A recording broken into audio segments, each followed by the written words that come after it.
बिस्मिल्लाहिर्रहमानिर्रहीम। अल्लाहुम्मा सल्लि व सल्लिम अला नबिय्यिना मुहम्मद व अला आलिहि व अस्हाबिहि व अज़वाजिहि व अहलि बैतिहि अजमईन बिरहमतिका या अरहमर राहिमीन। शान सहाबते की नज़म आए वो हमारे सामने पेश करें। जरूर जरूर। सहाबाते बके जे को उहो ईमान खा काटा। वाह। सहाबाते बके जे को उहो ईमान खा काटा।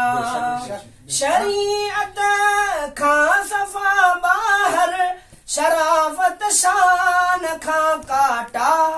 सहाबाते बके जे को उहो ईमान खा काटा।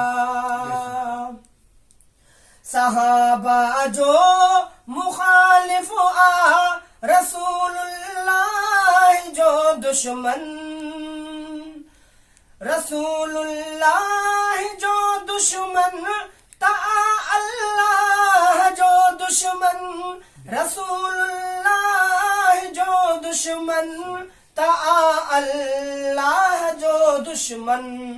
रसूलुल्लाह का काटा तरब रहमान खा काटा।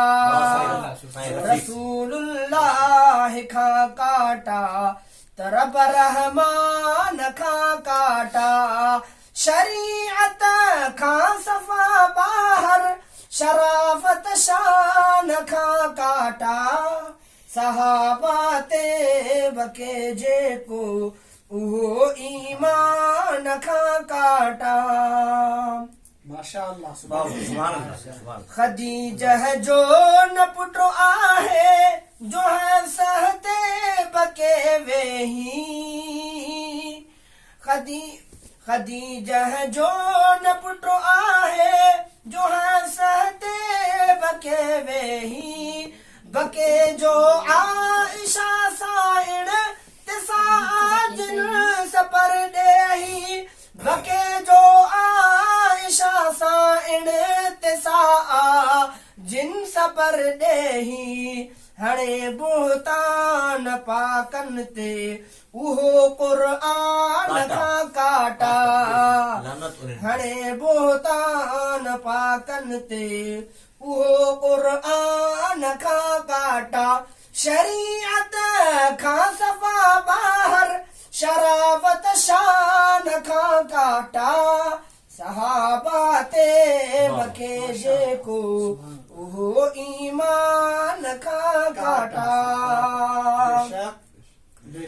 हुजण हिन रीत घुरबो हो रफ़ीक अहमद हकीकत में।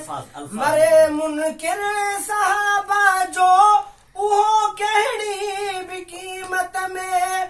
मरे मुनकिर सहाबा जो उहो कहिड़ी बि क़ीमत में। हुजे ईमान वारन जे सो कब्रिस्तान खा काटा। हुजे ईमानदारन जे सो कब्रिस्तान खा काटा। शरीयत खां सफ़ा बाहर शराफत शान खा काटा। सहाबाते बके जे को उहो ईमान खा काटा।